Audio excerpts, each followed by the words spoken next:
Hello दोस्तों, आप सारे व्यूवर्स का बहुत बहुत स्वागत है एक बार फिर से इस पर्टिकुलर वीडियो में। सितंबर सेकंड करेंगे उत्तर प्रदेश लेखपाल के लिए। सितंबर फर्स्ट में हमने जितने भी स्टैंडर्ड सब्जेक्ट होते हैं यूपी ट्रिपल एस सी के एग्जाम में उससे क्वेश्चंस लिए थे, तो आज यहाँ पर सितंबर 2 भी वैसा ही होगा। अगर आप अटेम्प्ट कर रहे हैं तो अपना स्कोर जरूर कॉमेंट करके हमको बताइएगा। तो पहला हमारा क्वेश्चन है, इसको जो है जीएस से स्टार्ट करेंगे और रीजनिंग एप्टीट्यूड पर बंद करेंगे। तो पहला क्वेश्चन है कि हाल ही में किस राज्य में वी थिंक डिजिटल नामक पहल शुरू की गई है, और साथ ही साथ ये भी बताना है कि इसे किस संस्था ने शुरू किया है। तो इस सिंगल सवाल में एक्चुअली दो फैक्ट पूछे गए हैं। तो सबसे पहले उस संस्था ने जिसने इसको शुरू किया है वो है फेसबुक, और कहाँ पर शुरू किया है? उत्तर प्रदेश में। उत्तर प्रदेश की 1 लाख महिलाओं को डिजिटल साक्षर करने का यहाँ पर लक्ष्य था, ट्रेनिंग दी जानी थी यहाँ पर साइबर सिक्योरिटी से के रिगार्डिंग और भी बहुत सारी चीज़ों के रिगार्डिंग। तो अगला हमारा क्वेश्चन है कि हाल ही में नीति आयोग द्वारा जारी किए गए महत्वाकांक्षी जिलों की तालिका में या फिर सूची में पहला स्थान किस जिले ने प्राप्त किया है, बताना है। तो एस्पिरेशनल डिस्ट्रिक्ट की रैंकिंग हर साल आती है, मतलब लगातार 2 साल से आ रही है। ये दिसंबर मंथ में आती है आपकी, तो दिसंबर 2019 तक अपडेटेड है। पहला स्थान मिला है चंदौली डिस्ट्रिक्ट को, जो कि उत्तर प्रदेश में है। यूपी जीके में आ सकता है, जरूर ध्यान रखिएगा इसको। Chandauli district Uttar Pradesh first rank पर एस्पिरेशनल डिस्ट्रिक्ट की सूची में। एस्पिरेशनल डिस्ट्रिक्ट जो है एक यूफेज्म से दिया गया नाम है कि जो पिछड़े जिले होते हैं उनको पिछड़ा ना कह करके एस्पिरेशनल, यानी कि जो अच्छा बनना चाहते हैं, महत्वाकांक्षी हैं, उनको ये नाम दिया गया है। दूसरा स्थान यहाँ पर बालासिनोर जिला था ओडिशा का, उसने प्राप्त किया है। और वाईएसआर डिस्ट्रिक्ट जो है आंध्र का, उसने थर्ड स्थान प्राप्त किया है। आखिरी पर कौन है बताएंगे कोई कमेंट करके।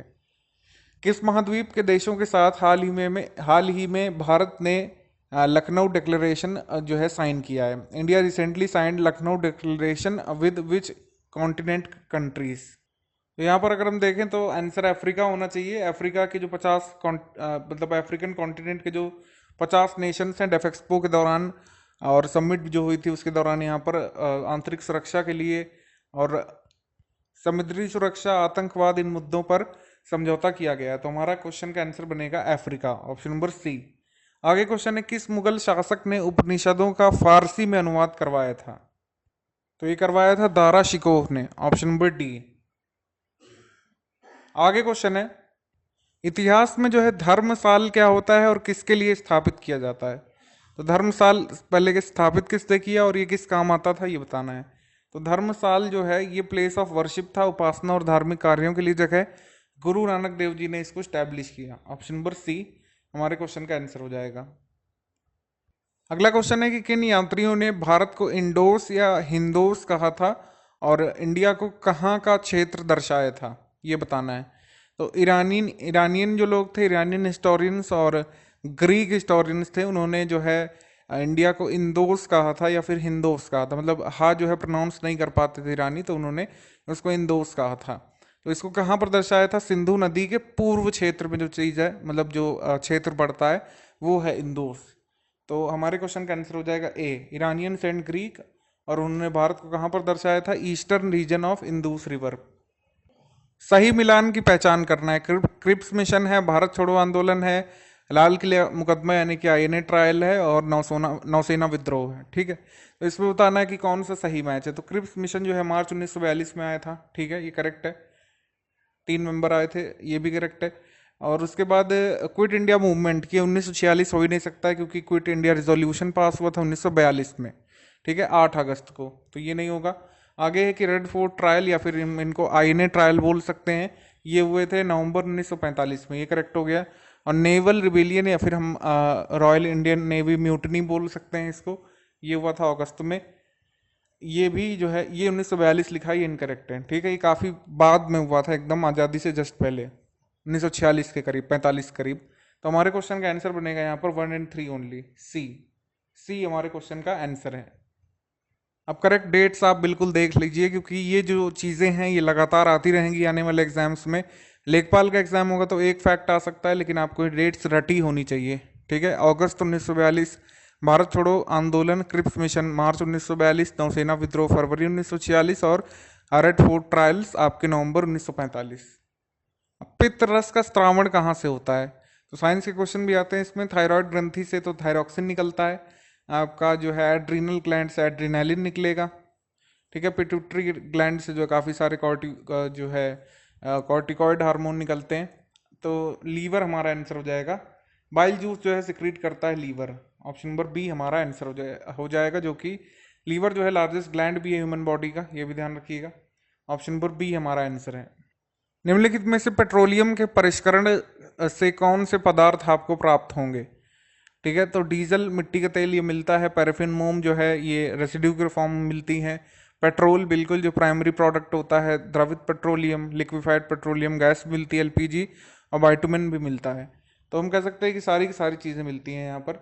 रेसिड्यू भी हमारे काम की है, मेन प्रोडक्ट भी काम का है, बाई प्रोडक्ट भी काम का है। ऑप्शन नंबर डी हमारा आंसर है। पेट्रोलियम रिफाइनिंग से जो हमको सारी चीज़ें मिलती हैं, ऑल ऑफ दीज। अगला क्वेश्चन है कि रिकेट्स रोग जो है किस विटामिन की कमी से होता है और इसके लक्षण क्या हो सकते हैं? तो रिकेट्स जो है विटामिन डी की कमी से होता है। ये बोन्स पर इफेक्ट करता है रिकेट्स, यानी कि हड्डियां मुलायम पड़ने लगती हैं विटामिन डी के अभाव में, और जो है विकृत होने लगती हैं, मुड़ने लगती हैं। तो ऑप्शन नंबर हमारा हो जाएगा बी।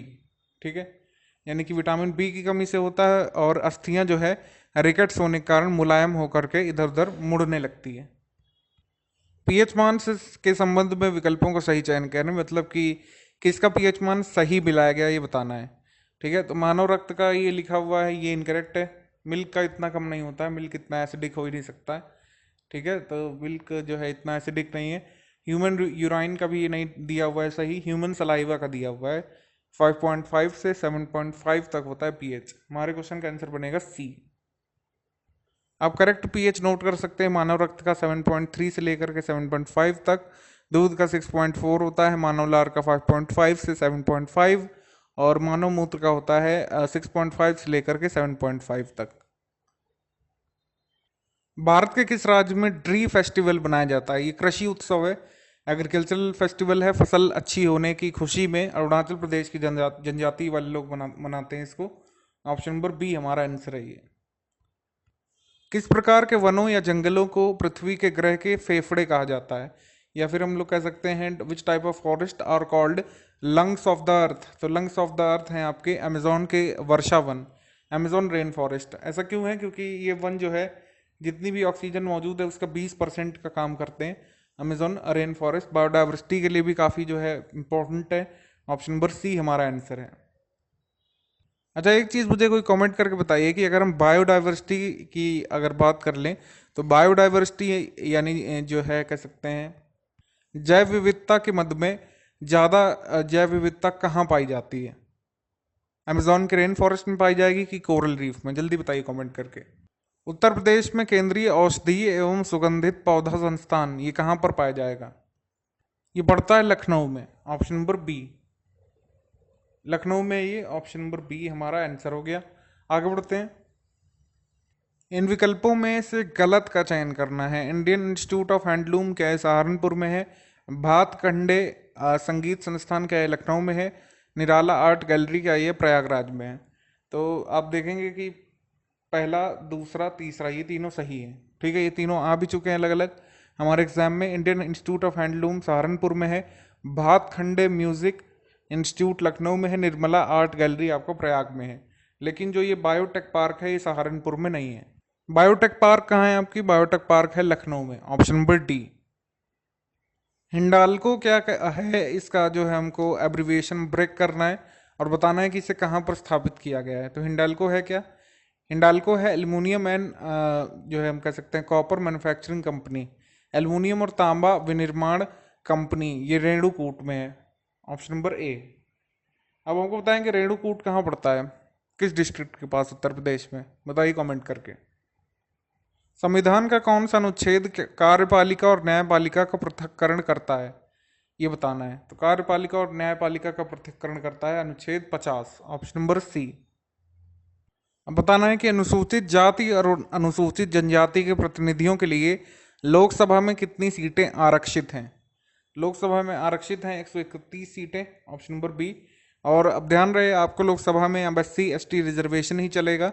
एंग्लो इंडियन का अब समाप्त कर दिया गया है 126वें अमेंडमेंट बिल और 104थे अमेंडमेंट एक्ट के तहत। 104th अमेंडमेंट एक्ट जो है उसके तहत एंग्लो इंडियन हटा दिया गया टर्म और उनको अब रिजर्वेशन नहीं मिलेगा। पहले जो है आप जानते हैं कि प्रेसिडेंट अपना जो है नॉमिनेट कर सकते थे उनको 2 एंग्लो इंडियन कम्युनिटी में से अगर उन्हें लगता था कि उन्हें पर्टिकुलर मतलब कि कह सकते हैं रिप्रेजेंटेशन नहीं मिल रहा है, लेकिन अब जो है ये प्रावधान खत्म कर दिया गया है एंग्लो इंडियन कम्युनिटी के लिए। भारत के संविधान का 52वां संविधान संशोधन अधिनियम 1985 ये किससे संबंधित है? ये दल बदल संबंधित है, ये एंटी डिफेक्शन से संबंधित है, ऑप्शन नंबर डी। भारत में गहन कृषि क्षेत्रीय कार्यक्रम कब शुरू हुआ था? ये कृषि जी के संबंधित आपका क्वेश्चन है या फिर एग्रीकल्चर से रिलेटेड। ये शुरू हुआ था आपका गहन कृषि क्षेत्रीय कार्यक्रम 1964 से 1965 के बीच, ऑप्शन नंबर डी। सरकारी निकायों को तहसील स्तर पर हम क्या कहेंगे? तो तहसील स्तर पर जो सरकारी निकाय हैं उससे कहेंगे हम लोग पंचायत समिति, ऑप्शन नंबर बी, पंचायत समिति। जिले का सबसे बड़ा राजस्व अधिकारी कौन होता है? तो जिले का सबसे बड़ा राजस्व अधिकारी होता है आपका जिला collector, district collector, option number C. ग्राम पंचायतों के सदस्यों का कार्यकाल कितना होता है? कार्यकाल 5 साल का होता है, ऑप्शन नंबर बी यहाँ पर सही है। सिंपल था काफ़ी, लेकिन आपको और भी सारे के सारे सवाल हम लोग करवा देंगे, मोस्ट इम्पोर्टेंट वाले आपको लगातार इन प्रैक्टिस सेट में। जिनको भय होता है ये ग्राम विकास वाले सवालों से, वो यहाँ पर अपना प्रैक्टिस कर सकते हैं, और बल्कि हम क्रैश कोर्स भी इसका चलाएंगे। राज्य के भू अभिलेखों के रखरखाव का उत्तरदायित्व किसके अधीन होता है? तो ये होता है जिलाधिकारी के अधीन, डिस्ट्रिक्ट मजिस्ट्रेट के अधीन, ऑप्शन नंबर सी। दाखिल खारिज की रिपोर्ट किस अधिकारी के समक्ष प्रस्तुत की जाती है? ये जो है ग्राम विकास और ये जो है ग्राम पंचायत सिस्टम या फिर जो है राजस्व वर्किंग का जो सिस्टम है उससे रिलेटेड क्वेश्चन है। तो to which officer is the mutation report presented? Mutation report present की जाती है तहसीलदार को, ऑप्शन नंबर ए। जनपद के राजस्व संग्रहण में सबसे बड़ा अधिकारी कौन होता है? तो इस तरीके से भी घुमा सकते हैं, ये क्वेश्चन हमने 34th में देखा, एक बार फिर से वही आ गया कि राजस्व संग्रहण में सबसे बड़ा अधिकारी कौन होता है? तो ऑब्वियसली कलेक्टर, एक बार फिर से जिलाधिकारी, ऑप्शन नंबर बी। भारत में सबसे पहले फसल बीमा योजना कब शुरू हुई थी? यानी कि सबसे पहली फसल बीमा योजना कब शुरू हुई थी? ये शुरू हुई थी 1 अप्रैल 1985 से, ऑप्शन नंबर डी। हालांकि आप सभी अब जानते हैं कि काफ़ी इंटेंसिव स्कीम चल रही है इसके लिए, काफ़ी अच्छे से इम्प्लीमेंट की जाने वाली प्रधानमंत्री फसल बीमा योजना चल रहा है, जिसमें जानवरों के द्वारा खराब भी अगर फसल कर दी जाती है तो उसका भी मुआवजा मिलता है बीमित किसान को। भारत का सबसे सफल भूमि सुधार कार्यक्रम कौन सा रहा है? तो लैंड रिफॉर्म से बिल्कुल आएगा। उत्तर प्रदेश के लैंड रिफॉर्म से, इंडिया के लैंड रिफॉर्म से, जितने भी क्वेश्चन हैं सब यहाँ पर डाल देंगे हम लोग प्रैक्टिस सेट में। तो भारत का सबसे सफल भूमि सुधार कार्यक्रम है जमींदारों का उन्मूलन अधिनियम, एबॉलिशन ऑफ जमींदार्स एक्ट, या फिर कह सकते हैं मध्यस्थों का, मध्यस्थ बोले या जमींदार, जैसे आप देखेंगे कि जब परमानेंट सेटलमेंट आए थे तो मध्यस्थ जमींदारों को ही बनाया गया था। ठीक है, तो हमारा क्वेश्चन का आंसर हो जाएगा बी। हालांकि मध्यस्थ भी थे कंपनी के लिए, वंशानुगत मालिक भी थे आपका जमीन परमानेंट सेटलमेंट वाले में। रैयतवाड़ी में वंशानुगत मालिक जो है कृषक को बनाया गया था, रैयत को। 20 सूत्रीय कार्यक्रम 1975 की घोषणा का मुख्य उद्देश्य क्या है? तो उद्देश्य रखा गया था improvement in standards of living, correct, crossed and responsible citizens, यानी कि जो है हाशिए पर, और यहाँ पर थोड़ी मिस्टेक है, यहाँ पर क्रस्ट नहीं होगा, एजुकेटेड होना चाहिए, एजुकेटेड एंड रिस्पॉन्सिबल सिटीजन्स, और पॉवर्टी एलिविएशन, गरीबी उन्मूलन, ये जो है यहाँ पर आपको देखना है। तो अब देखेंगे तीनों की तीनों ही जब हैं इसके उद्देश्य, तो आंसर हो जाएगा D, all of the above. 41 number question है, दो व्यंजन जब एक साथ मिलते हैं तो उन्हें क्या कहते हैं? ठीक है, दो व्यंजन जब एक साथ मिलते हैं तो उन्हें हम लोग कहते हैं संयुक्त व्यंजन। संयुक्त व्यंजन कितने होते हैं आप बताइए हमको कमेंट करके। 4 होते हैं शायद, आप उनके नाम लिख सकते हैं। तो ये है संयुक्त व्यंजन, ऑप्शन नंबर ए। तो लेवल बहुत ज़्यादा हाई नहीं रखेंगे शुरुआत में हिंदी का, नॉर्मल जैसे क्वेश्चन आते हैं हमारे एग्जाम में। अब बताइए दंत व्यंजन से क्या अभिप्राय है?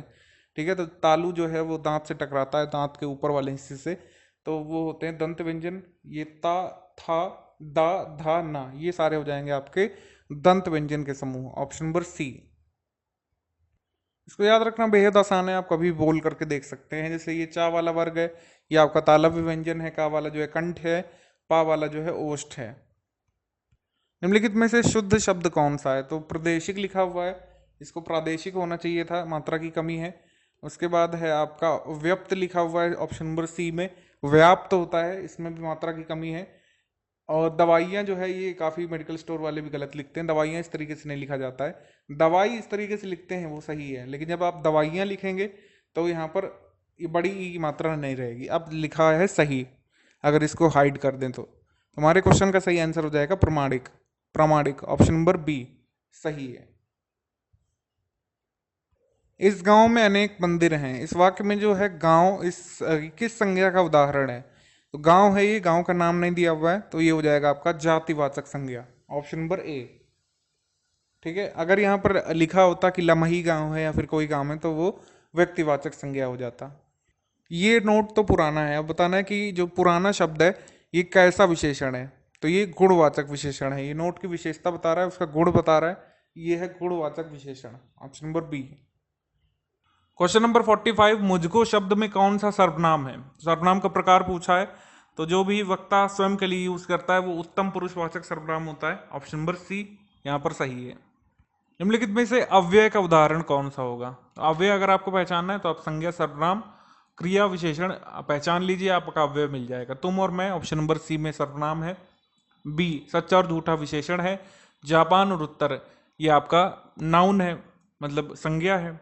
तो ये तीनों तो अव्यय हो नहीं सकते, अव्यय जो बच रहा है वही होगा, जब और तब, ऑप्शन नंबर डी हमारा आंसर है।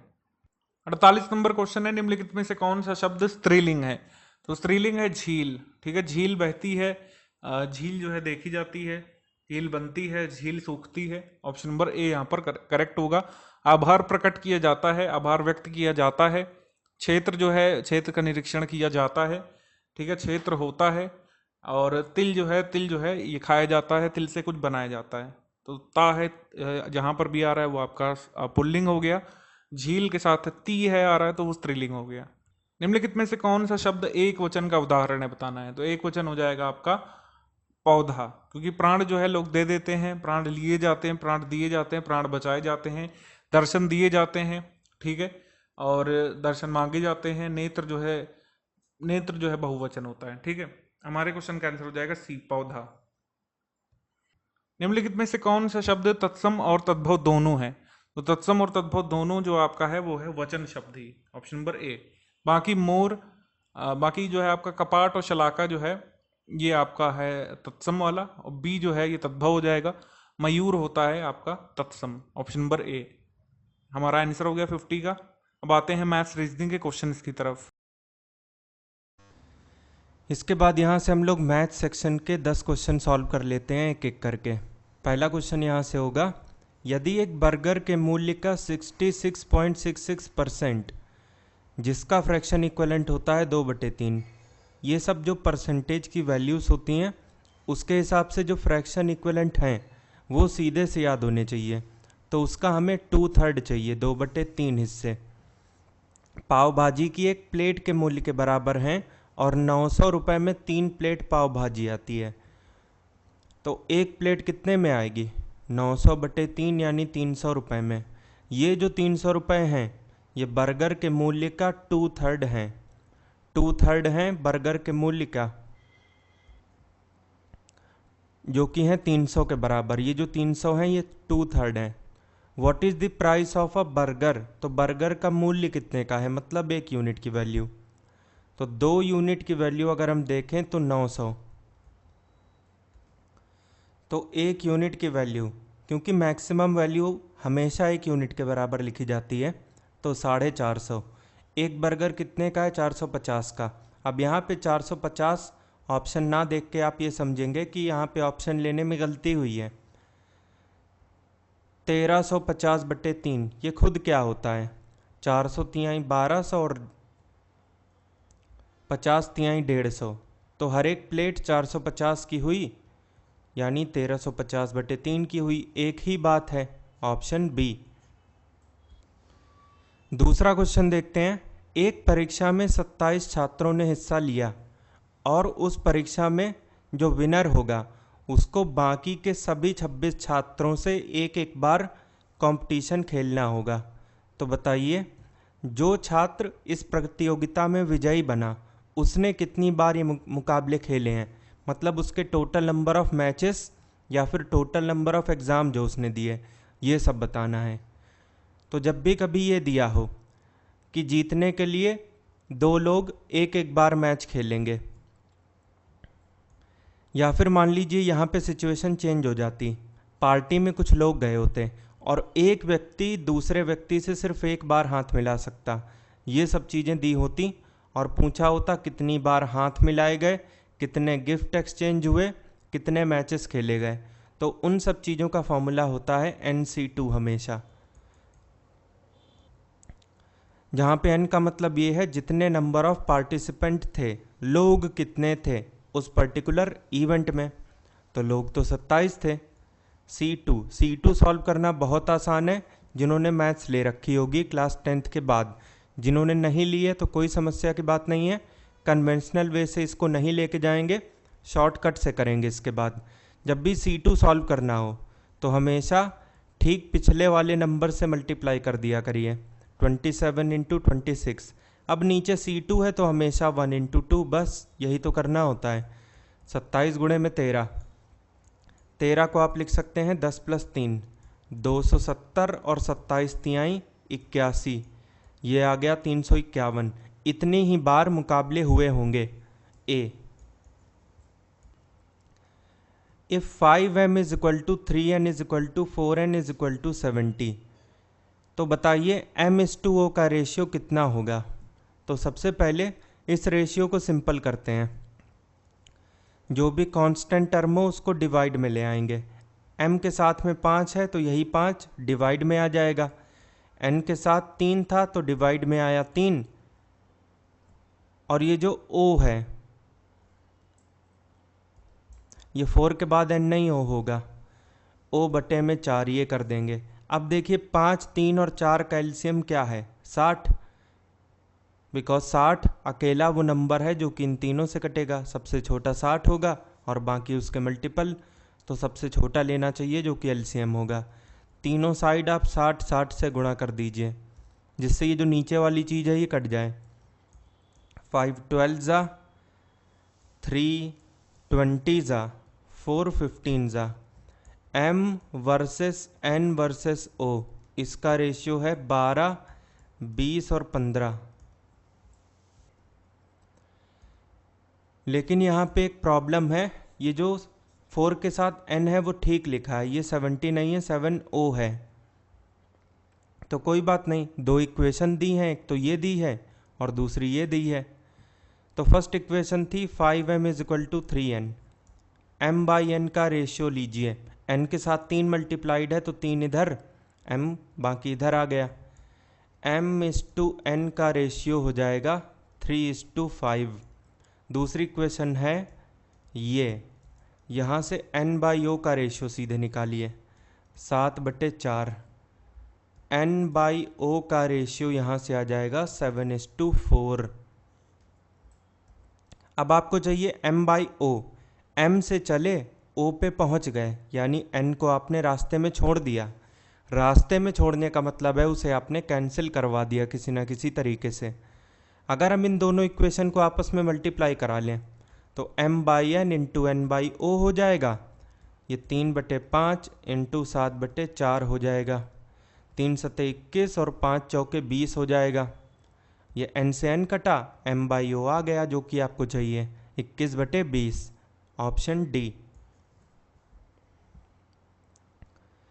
अगला आते हैं 5वें नंबर पे। If 80 is reduced from 4/5 of a number, मान लीजिए नंबर x है, x का अगर हम 4/5 लें, इसमें से 80 निकाल लें, then the value obtained is 80, ये पूरी चीज़ 80 के बराबर हो जाती है। इस 80 को उधर भेजेंगे तो पॉजिटिव होगा, 80 80 160 होगा, 4 4 और 1 0, ये 5 ऊपर जाएगा, 40 से गुणा हो जाएगा इसका, 40 पंजे 200, डी। अगला क्वेश्चन है न्यूमेरिकल एनालॉगी का। जिस तरीके से 12 का संबंध 72 के साथ है तो 8 का किसके साथ होगा। अब हमेशा ये पॉसिबिलिटी नहीं होती कि आपको 12 के साथ 72 का ही संबंध चेक करना पड़े। ऐसा भी हो सकता है कि 12 का संबंध आप 8 से देख रहे हो तो 72 का किससे देखिएगा, लेकिन ज़्यादातर केसेस में जो जिसके सामने है उसी के साथ रिलेशन देखते हैं।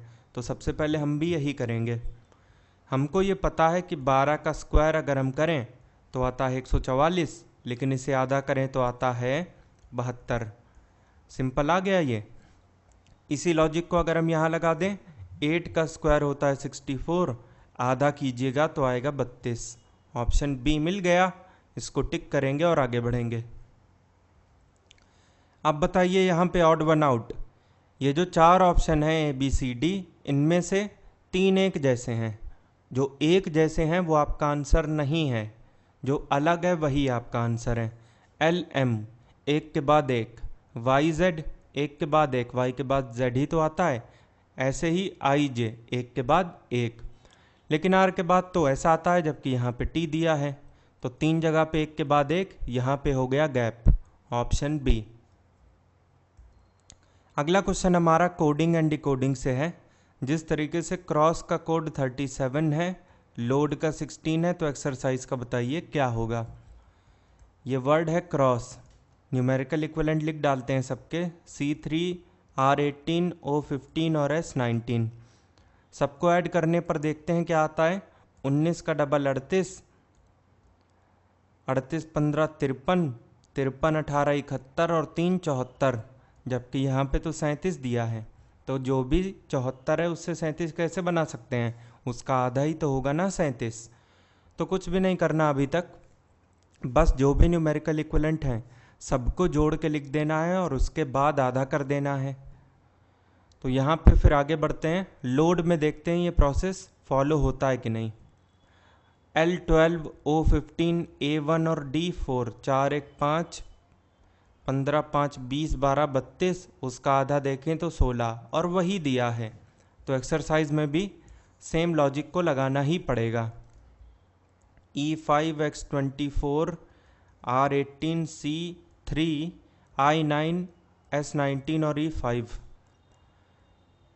24 5 29 5 34, 18 52, 3 55, 9 64, 5 69, 69 और 19, 88, 88 का आधा 44, ऑप्शन बी।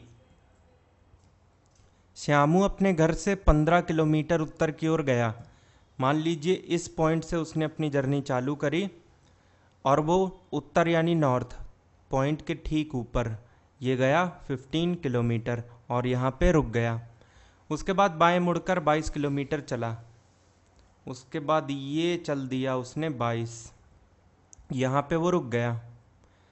फिर दक्षिण की ओर उसने चला 18, मतलब ठीक नीचे। अगर 15 चलता तो इधर ही आ जाता, क्योंकि ये डिस्टेंस दोनों सेम हैं। 3 और चलना पड़ेगा क्योंकि उसने टोटल 18 चला है। ये डिस्टेंस है यहाँ से लेकर यहाँ तक 3 और ये 15, ये टोटल हुआ 18। आई थिंक समझ में आ गया होगा। उसके बाद पुनः पूरब की ओर, यहाँ से पूरब यानी ठीक इधर 26 किलोमीटर चला। तो अगर 22 चलता तो ठीक इधर, यहाँ से लेकर यहाँ तक उसने 4 और चला। अब उसके बाद वह यहाँ पे रुका हुआ है ये, और इन दोनों लाइन को ज्वाइन कर दें, इस लाइन इस पॉइंट को इस पॉइंट से, तो ये लाइन दोनों पैरेलल हैं। ये 3 है तो ये भी 3 होगा और ये 4 है। यहाँ पे वो रुका है और यहाँ पे वो चला था। ये है इनिशियल पॉइंट और ये है फाइनल पॉइंट। इन दोनों के बीच ज्वाइन होने वाली लाइन होगी ये एंगल होगा 90। ये 3 ये 4 तो ये पक्का 5, बिकॉज 3 4 5 पाइथागोरस थ्योरम में ट्रिपलेट होती हैं।